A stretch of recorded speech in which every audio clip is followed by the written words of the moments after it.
jump in. So if you watched last week, I finished up by go away. I finished up last week by kind of just briefly getting into what my resolution was for 2018, which kind of is what's propelling my life forward.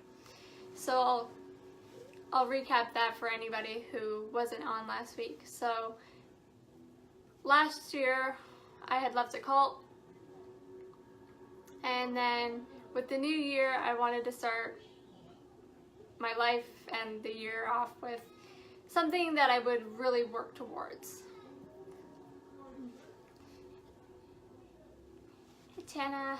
So, you know, most people, they usually pick something like going to the gym and different things like that. But for me, I wanted it to be a little deeper than that. Like, I didn't want it to be so superficial. So my intention for the year was to be light and love. But I didn't really know what that meant. So I also had to figure out what light and love meant to me, because it's a very broad kind of concept. So I had to figure out what those words and the ideas behind them meant to me on a deeper level. So the first thing, probably the more important thing, was I wanted to come across as a positive person. So that meant removing all negativity, all toxic, anything from my life. So anything that wasn't serving my greatest good. So people, a lot of family, a lot of friends who hadn't already left, I either blocked or deleted because they were also talking behind my back, and then it was getting back to me via my parents. I also left a lot of groups,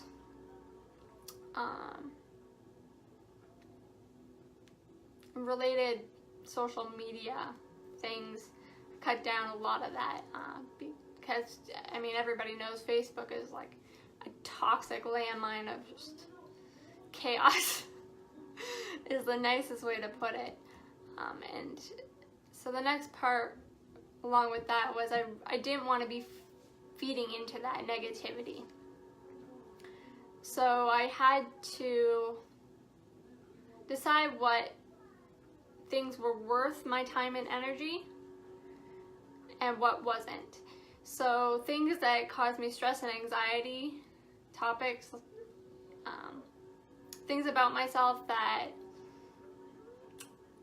are better kept private, I stopped talking about. And that's the way they're gonna stay unless I'm asked privately, because I've decided that my Facebook is going to be nothing but positivity, and I support all my friends in all of their,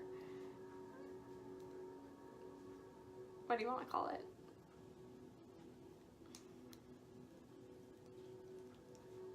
Advocating of everything that they do. I support them, I'll follow them, I'll like their stuff, but you will not see me share it or repost it anymore. I used to, but I don't anymore. Doesn't mean my views of it have changed, it's just that I don't want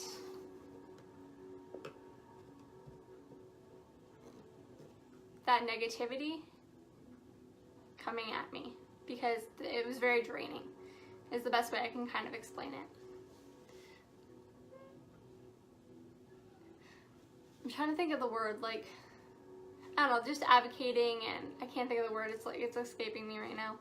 It'll come to me when I stop thinking. So, let's see. So yeah, so anything that was contributing to negative emotions or feelings, anything that was giving me prolonged anxiety, I removed it. And since doing that, it's like a huge weight has been lifted.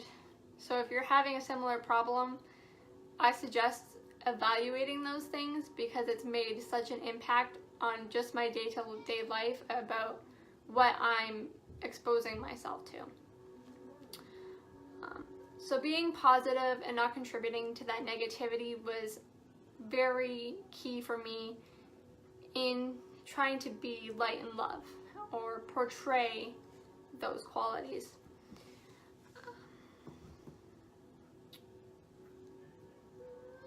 I wrote sideways on my paper here. So that's kind of what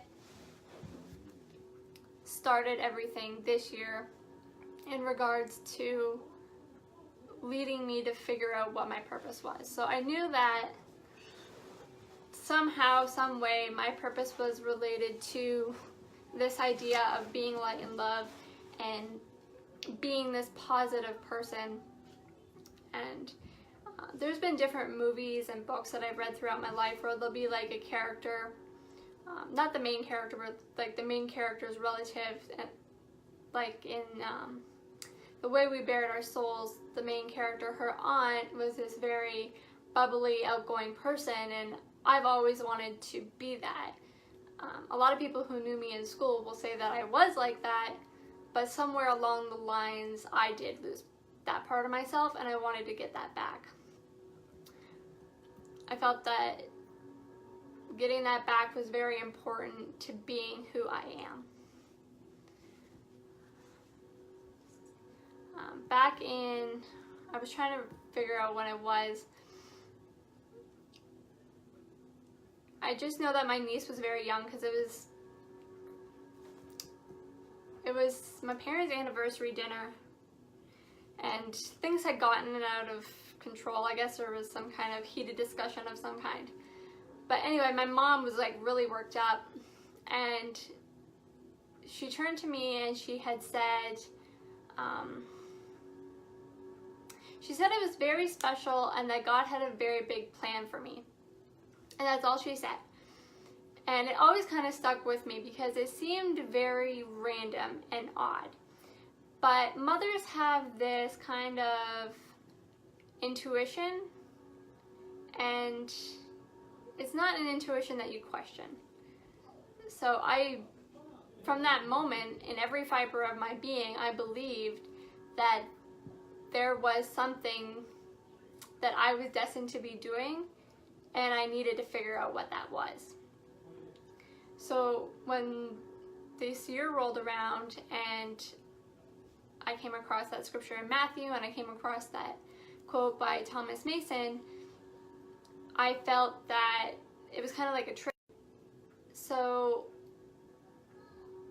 being able to move along and pick apart what those things are was... Hey, so I was just editing my video and I realized that I forgot to tell a kind of important story. So when I was in kindergarten, our school did a talent show production kind of thing. And it's actually one of the very few memories that I do have of my earlier years. And I don't know if we just did the one song or if there was more. It doesn't really matter to the story. But we practiced for months, so the song that we did has been stuck in my head for my entire life.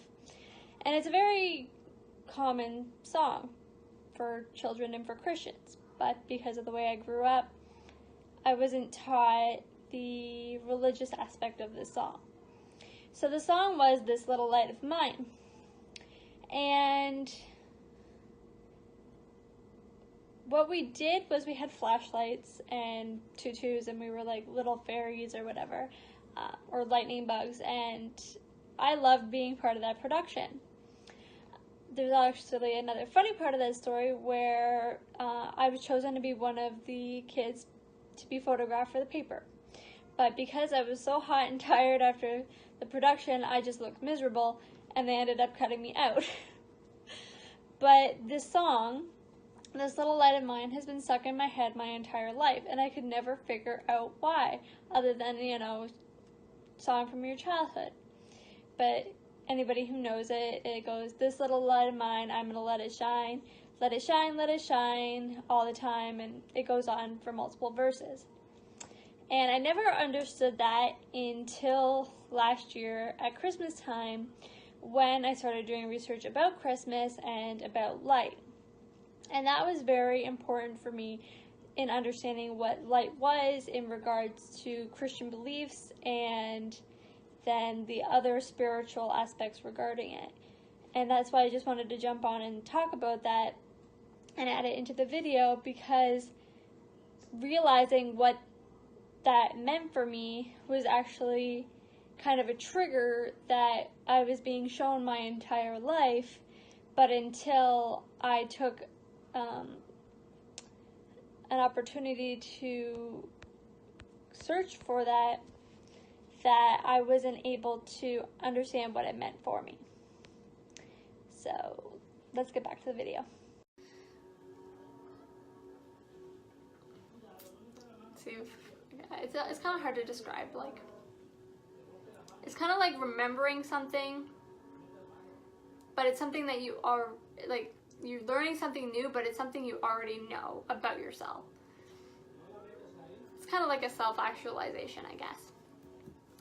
So, the first thing that I looked into, I actually didn't do a whole lot from January up until about June. I was focused on Caspian and her schooling, just kind of trying to keep myself busy. I was kind of lost for a little bit there. Like, I couldn't figure out what I wanted to do. It seemed like everything that I tried to look into was kind of leading to a dead end.